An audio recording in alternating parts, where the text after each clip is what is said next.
Hey guys, what is up? Inksmith back again, and last week we went over 5 steps to world building, and this week I want to try and break down some of the stuff I talked about as far as how you can organically start to build your world just by having players test it, or someone read your novel, or someone check out the comic book you're writing, or just investigate the world that you're creating step by step. And one of the best ways that I think you can do this, and one of the next steps that I want to add to the list and just use the whole video today to create, is talking about making a module.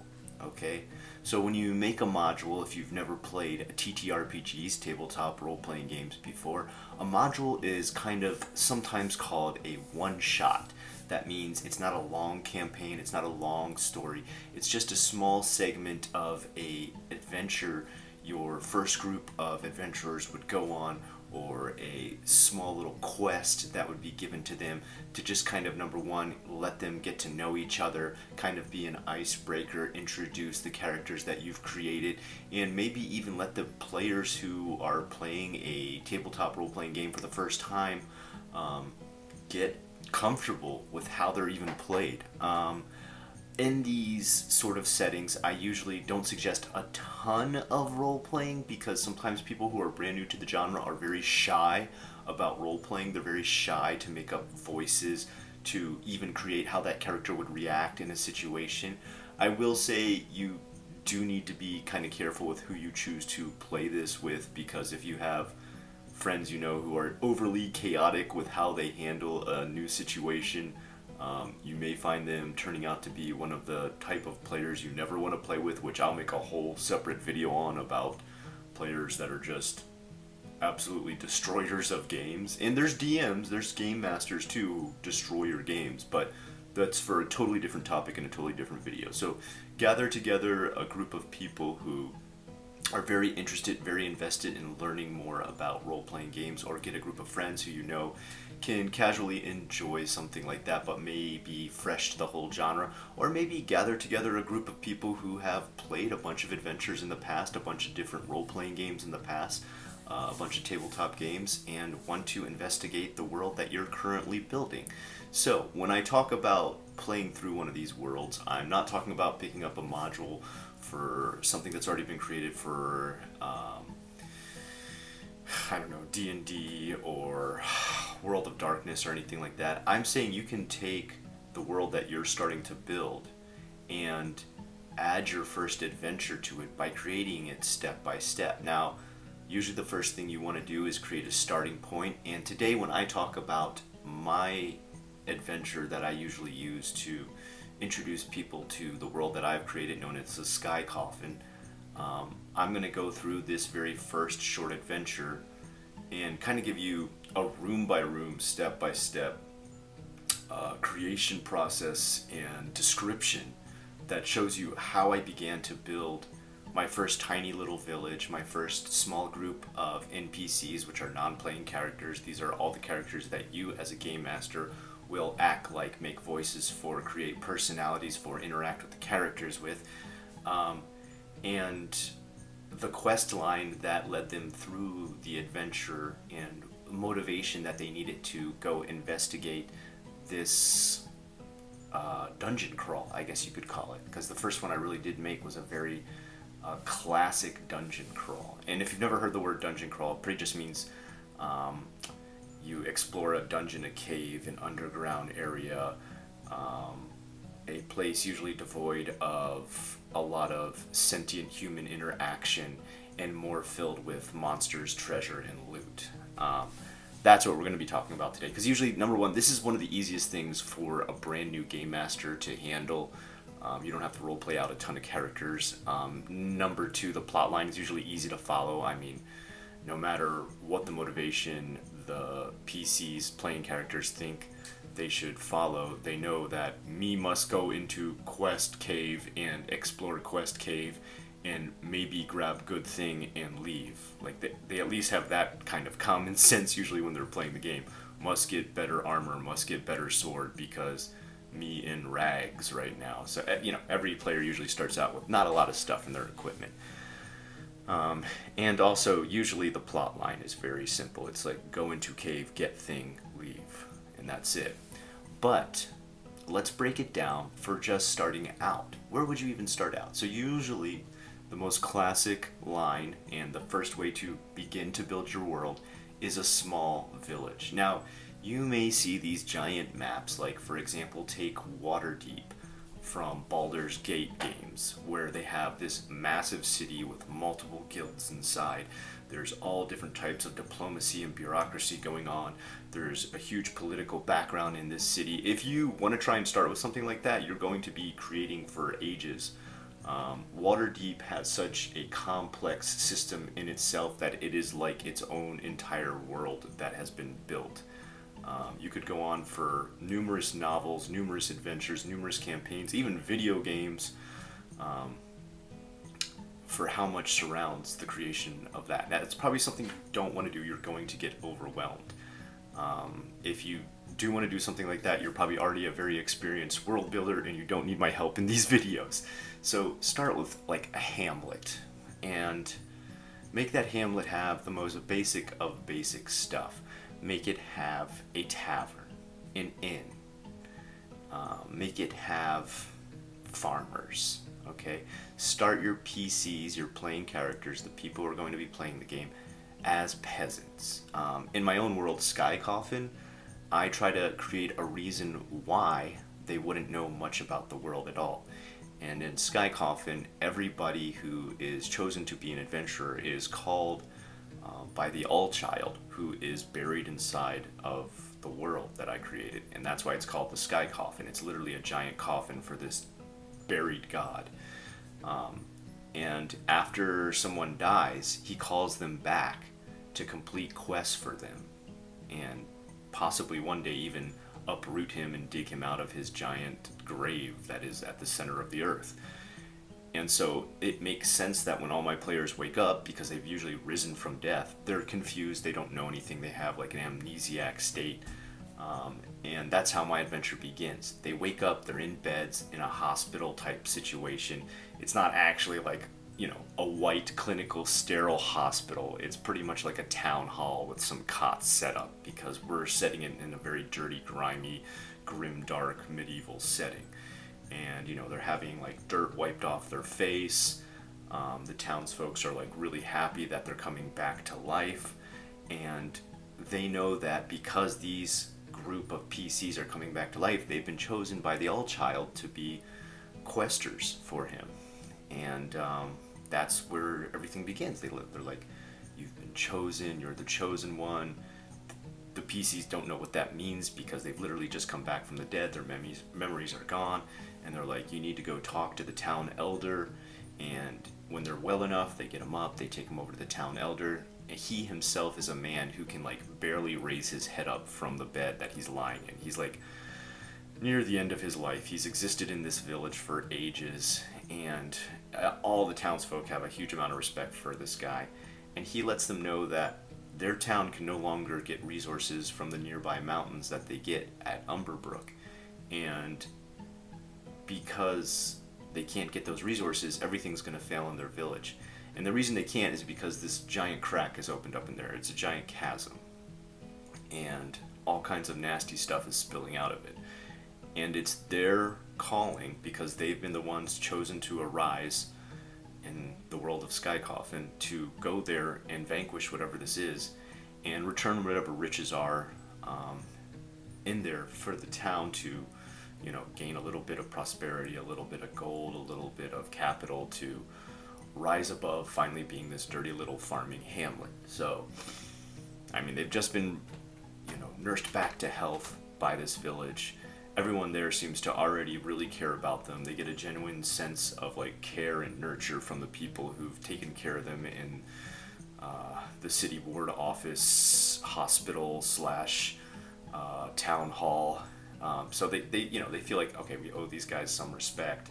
Obviously they care about us. We don't completely understand what our setting is here or what role we play in this hamlet, because we're these amnesiac, come back from the dead adventurers, but we're going to do it because we owe kind of some sort of payback, some sort of resolution to them helping us. Now we need to help them. And they travel off to this place called the Chasm under the hollow sky. And they get there. The chasm is pretty much just a big rip in the side of a mountain. They go in there, and it is a tomb that pretty much had been sealed for ages until, stars align in the sky. They split open the mountain, and a equivalent to like what you would call a skin golem is living inside. There's like a skin golem king living inside, and this is where he was buried. Imagine like, the 1,000 strong terracotta soldiers in China that were buried along with the emperor at the time to protect him in the afterlife. It's kind of the same thing, but instead of being made of clay, they're made of flesh. That's a skin golem. If you don't know what a golem is, it's a monster usually conjured together from some sort of elements. Most classically, it's clay or rock. But in this sense, it's been the flesh of his dead soldiers, of all the soldiers that were buried with him. It doesn't start out with him just walking in there and seeing this giant mass of flesh soldiers, but it starts out with pretty much the old school Egyptian booby trap tomb. When they get in there, there is statues lined up with different ornamental weapons that involve fire. For example, one is holding a copper crossbow in its hands, and the front of the crossbow is lit up. This is to add light. You got to have practical ideas as to why they can come in there and see everything. You got to remember a dark, dank, underground dungeon in a cave would not have any light. So there's got to be reasons that this place is lit up. So all the weapons they're holding have fire on it. One guy's got a spear that the tip's on fire. One guy's got a crossbow that the tip's on fire. One guy's got an arrow in his hand and the tip's on fire. So it provides a reasonable way that the place is lit up. It provides statues with holding meaningful objects that the PCs might be interested in, and it also secretly involves a trap. When they try to walk past these statues, the weapons actually leave their hands. The spear is thrown, the crossbow is fired, the arrow is fired. They have to duck or tumble or do some sort of acrobatics to get out of the way, or some of them had other things that they thought of to get around it, such as one had a grappling hook and a rope and tied all the weapons together so that when they finally fired, they all went off center and didn't hit them when they got in.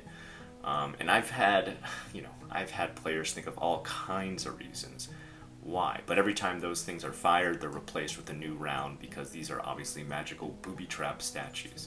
So they got to get past that first. They get into the next room. There is a giant monument to the court wizard for this guy who was the emperor, or the flesh golem that he is now. And because this guy was the wizard, he's in this pose, striking a wizardly pose of his hands gesturing some sort of ornate spell. And around the base of the monument, there's this weird sort of fungus-like fleshy tentacle moss growing. And inspecting the statue, they can tell and stuff that it doesn't actually move, it doesn't shoot anything, it doesn't throw anything like the last copper statues they just walked past.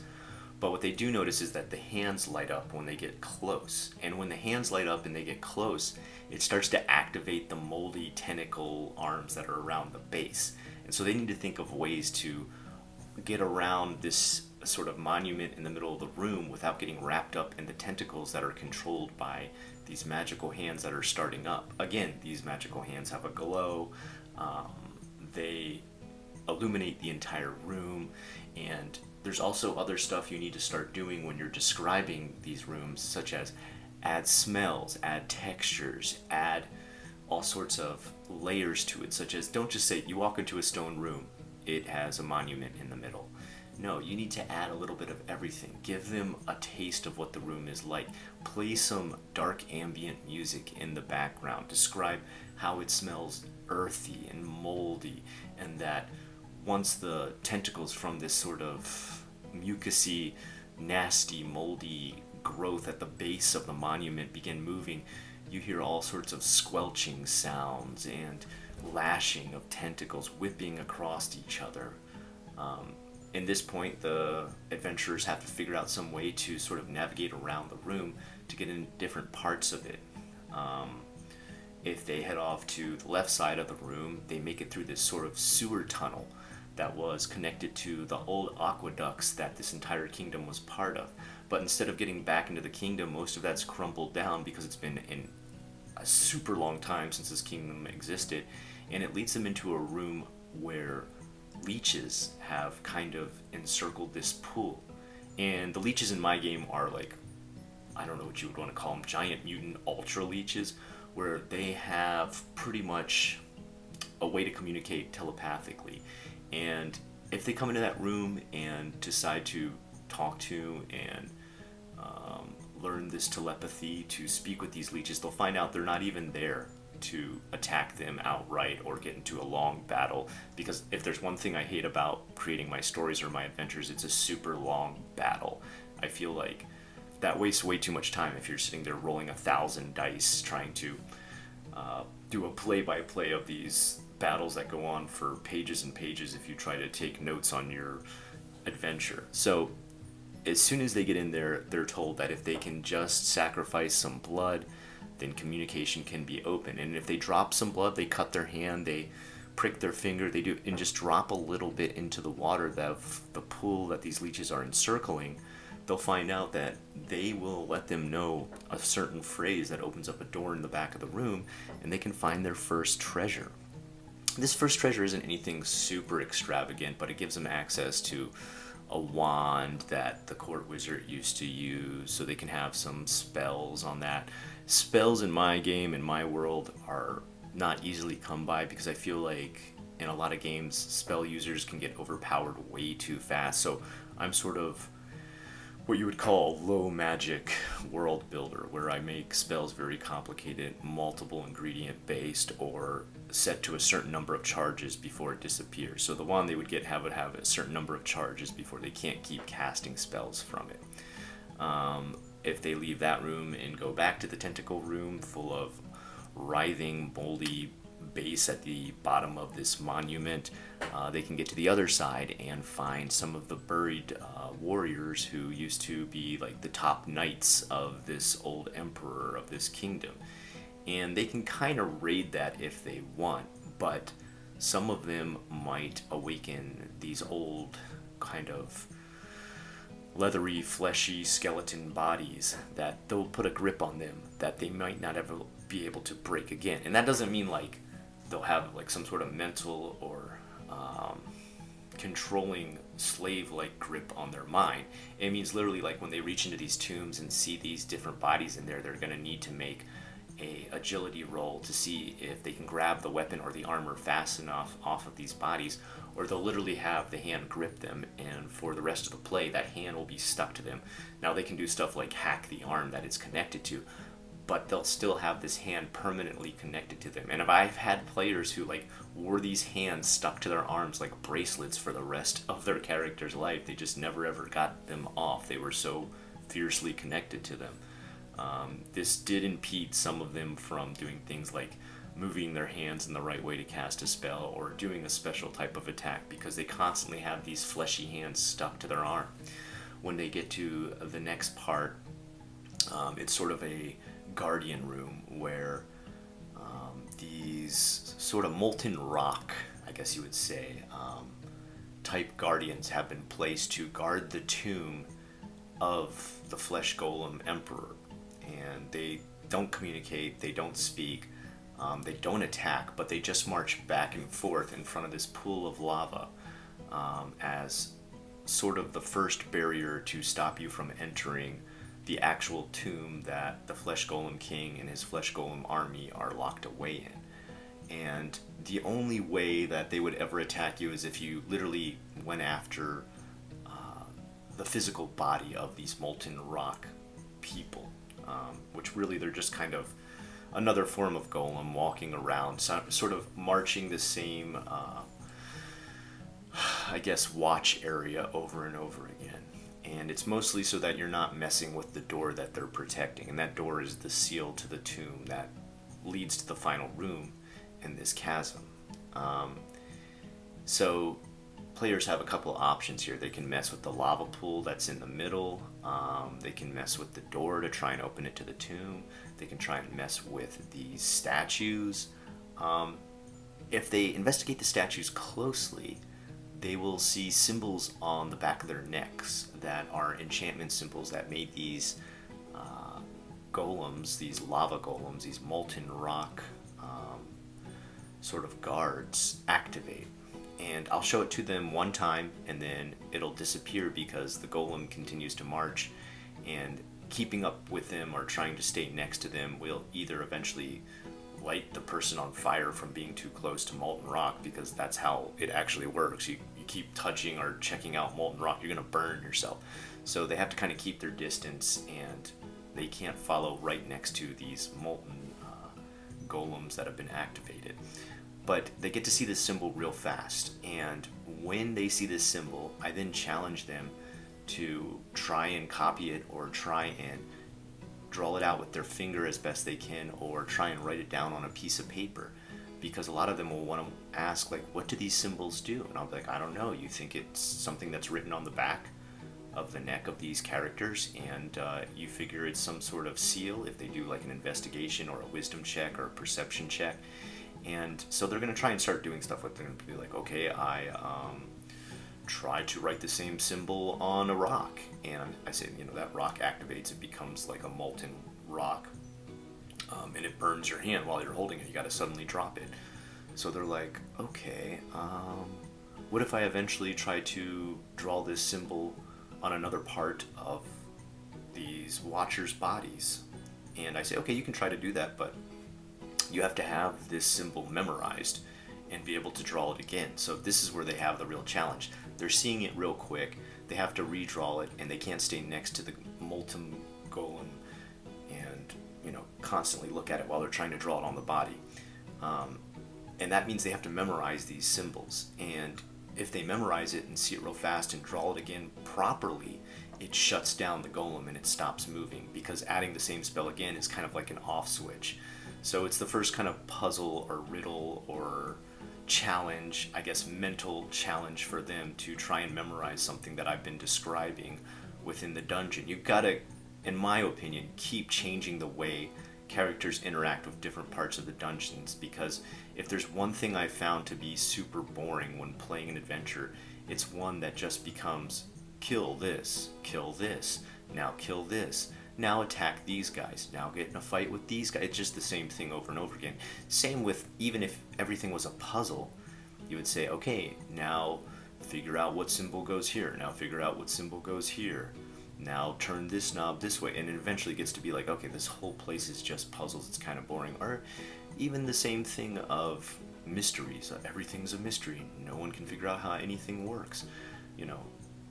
That gets aggravating as well. So I like to keep mixing it up. I like to keep changing how they interact with the world around them. Number one, it helps them build a world as far as what they imagine this place to look like in their mind. It starts to give them some description of the different life that lives inside of this chasm, the ecosystems, the biome of it. It starts to help you build these different monsters, these different characters, and everything like that. And as you're creating these different rooms, you're creating entire ecosystems of animals, monsters, creations, everything like that. You're giving them a reason to why they exist, how they're created.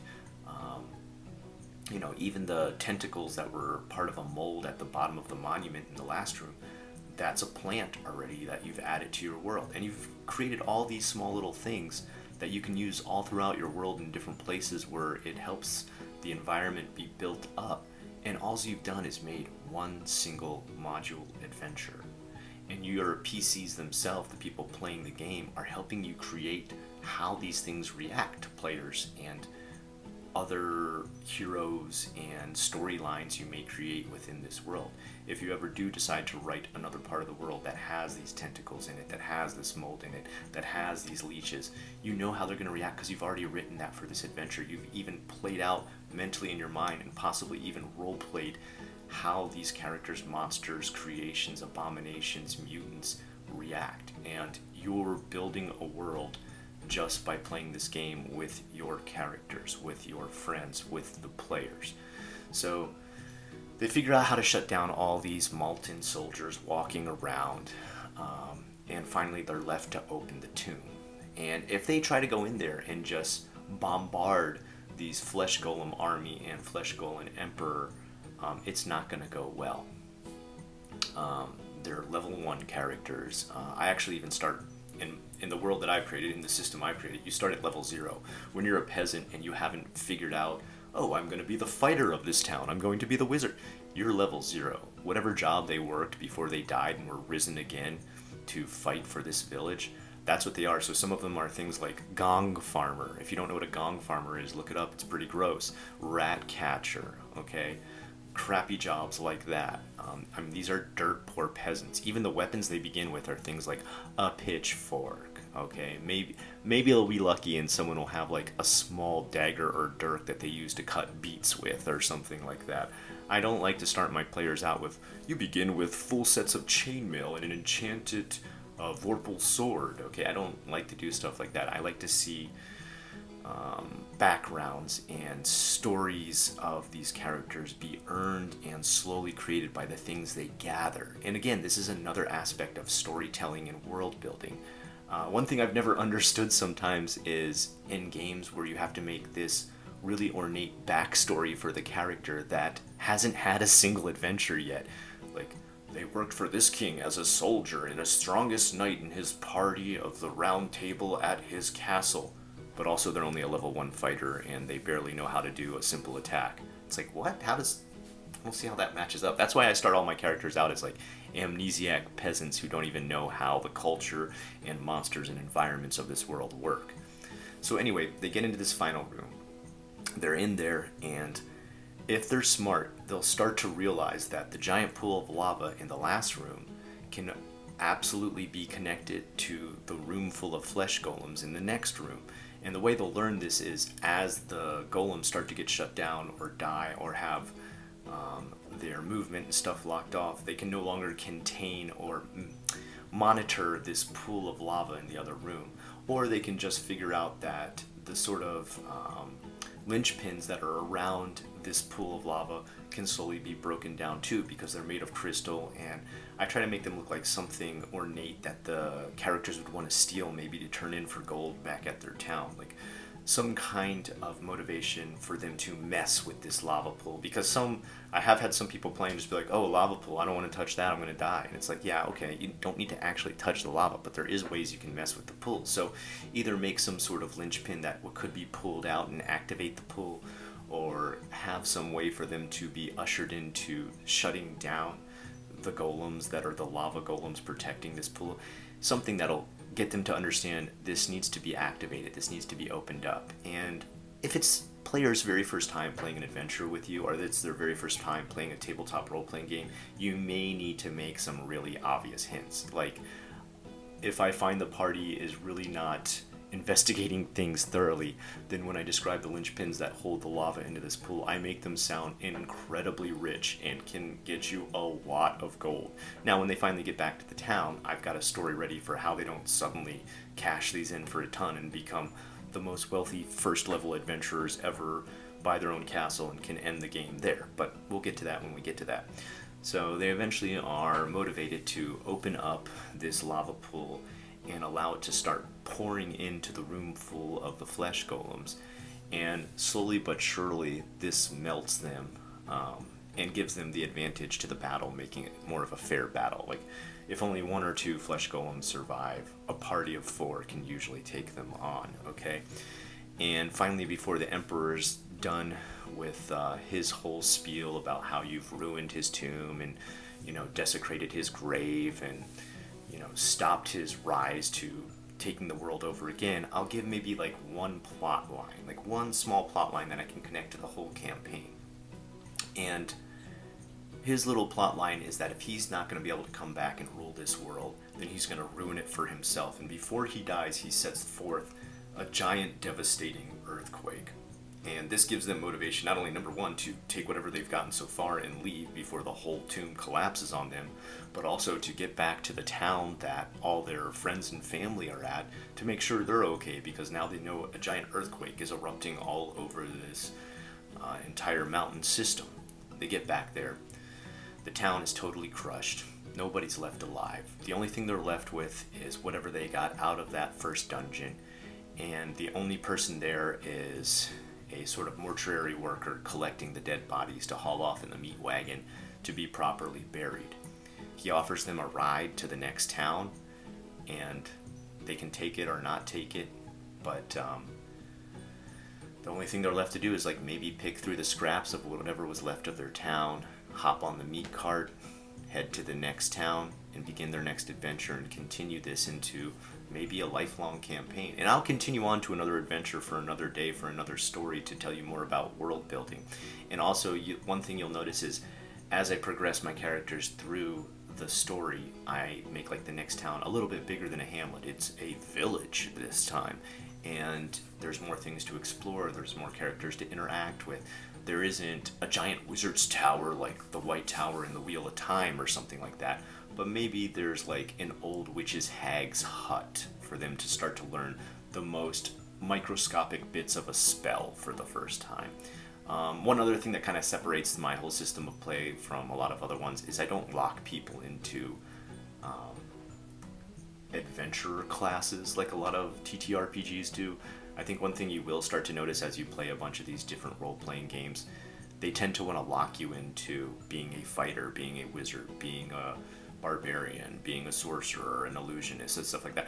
That's fine. I think those things work really well, and I completely understand why role-playing games do that. They need the systems that work well with these classes, the rule systems, and it makes things very neat and clean and crunchy and hit hard and separate what one character's doing or another.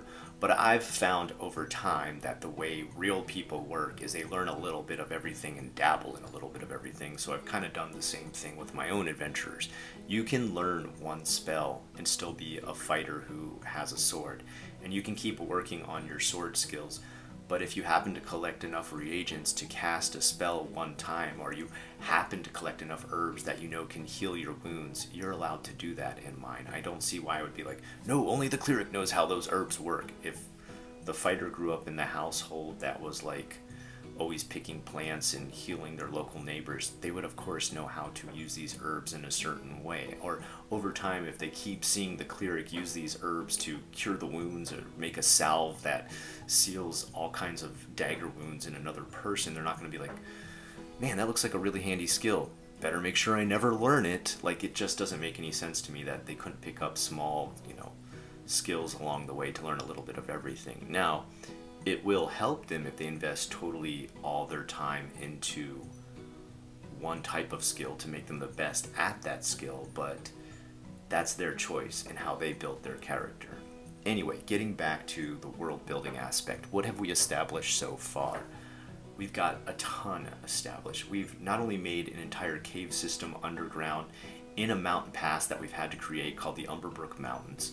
We've made an entire village that had an entire backstory that's now somewhat still on the map, although it's been crushed by an earthquake. It will slowly rebuild. One thing you will notice is that even if cities are burnt to the ground, people tend to build them back up because they already know the area, they know it's safe. They're still huddled together there. There's still resources nearby that they know of and are familiar with, and they already know the dangers of the area. So they're going to slowly build things back up. I don't erase that village off the map. I just say, for a time, there's no point in going back there because they're building it back up. So I've created that. I've created another pathway to a new village that they're heading to on the mortuary workers' cart wagon. I've created a storyline for that village about how it fell apart. I've created a history of a tomb there where a king was buried, and I have to make a whole backstory on him and why he was buried there and how his kingdom fell. I've created multiple life forms to go into that mountain that I now have like a system of rules of how they attack or how you can communicate with them, how the mold grows through there, how it tends to be very common in underground areas. For example, I have a whole secondary world underneath this map called the Undergrot, and it's got legions of wildlife and mold and cave growths that have a totally different ecosystem that become this sort of alien world that not many people get to explore. And that whole underground world is connected to the grave of the All-Child who's buried at the center of this place called the Sky Coffin. And now I've already created one small segment of that entire ecosystem just by creating this adventure because I made that plan. And these things slowly help you work to build an entire world. I have to explain why the caves and why the mountains in this area house these certain life forms. I have to say what the town's economic situation was and why they were never supported by the biggest city there known as Metro Dark, and they had to like farm and make all their profit on their own. There's so many small ties to everything that you've made in this first adventure that you can begin to expand from that small point and create more and more of the world around you.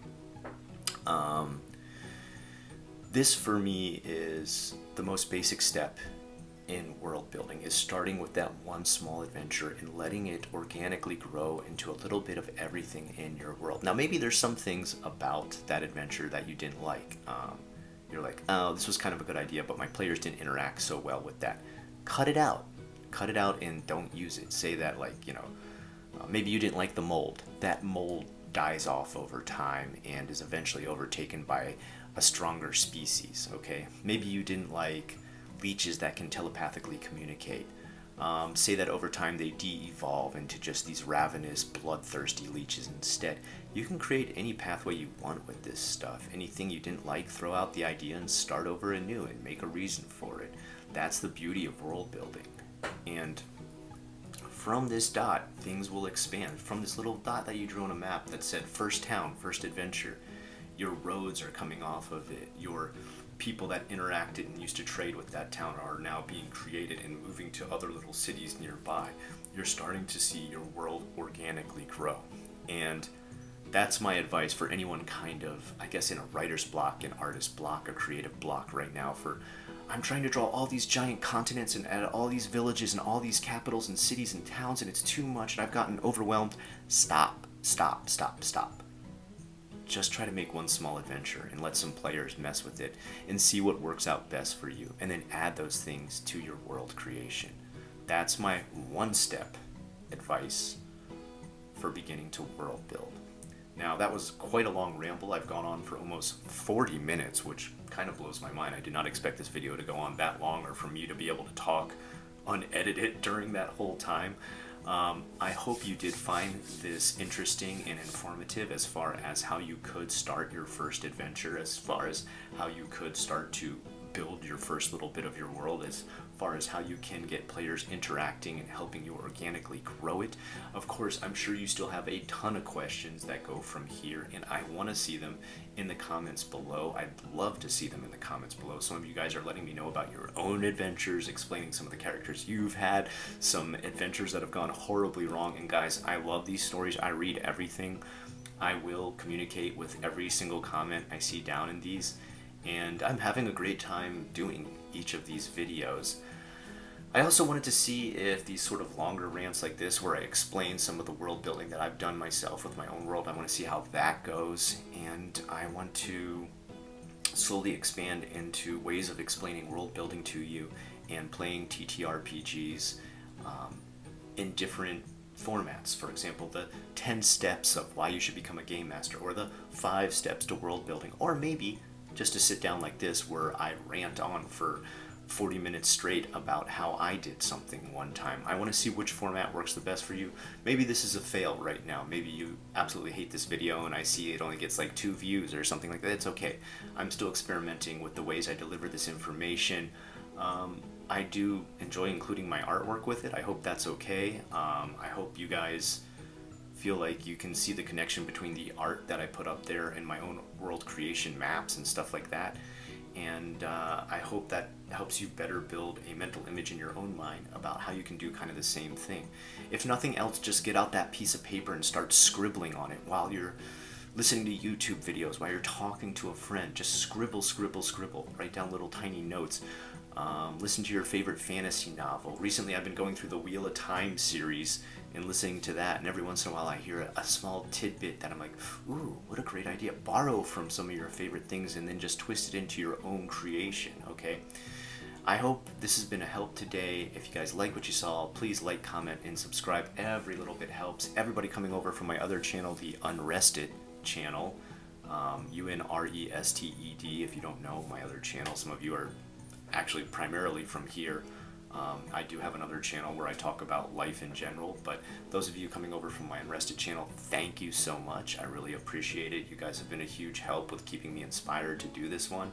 I'm having a great time talking about this stuff and just enjoying talking about role-playing games and world building and all the pictures I've been drawing, and it gives me a chance to finally express the creative side of my life, and I love it. So thank you for supporting me in that. Every little comment, every little like, every new subscriber, which I'm surprised this channel is going up in subscribers again. I didn't think that would happen. Thank you, thank you, thank you, thank you. I can't say thank you enough.